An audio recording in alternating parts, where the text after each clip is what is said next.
Mendel Abramovich had been mending shoes in a small workshop in Kraków for over 30 years, his skilled hands knowing the texture of leather as intimately as the prayers he whispered each morning.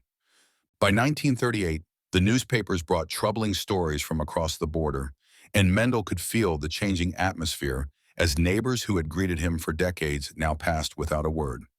The first time someone scrawled hateful words across his storefront, Mendel quietly cleaned it away before his wife and children could see, but the stain of fear remained in his heart. At their Shabbat table, Mendel tried to maintain traditions, while whispered conversations about visas and relatives in America became as common as prayers.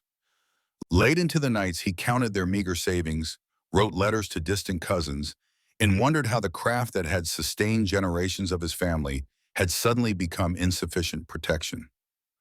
When neighbors began disappearing in the night, Mendel hid family treasures beneath floorboards. The silver candlesticks his grandfather had carried from Lithuania, the photographs that preserved faces he feared might soon exist only in memory. He still served all customers with quiet dignity, repairing the boots of Polish officials with the same care as those of the poorest Jewish children, though the conversation that once filled his shop had given way to tense silence.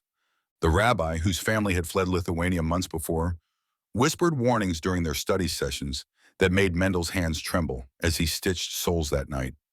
On the morning when foreign tanks finally rumbled through Krakow's narrow streets, Mendel already had travel papers hidden in the false bottom of his toolbox and instructions memorized for his family's journey east. With one last look at the worn threshold where generations of customers had stood, Mendel locked his workshop door, knowing that regardless of whether he would ever return, the life he had known was already becoming memory.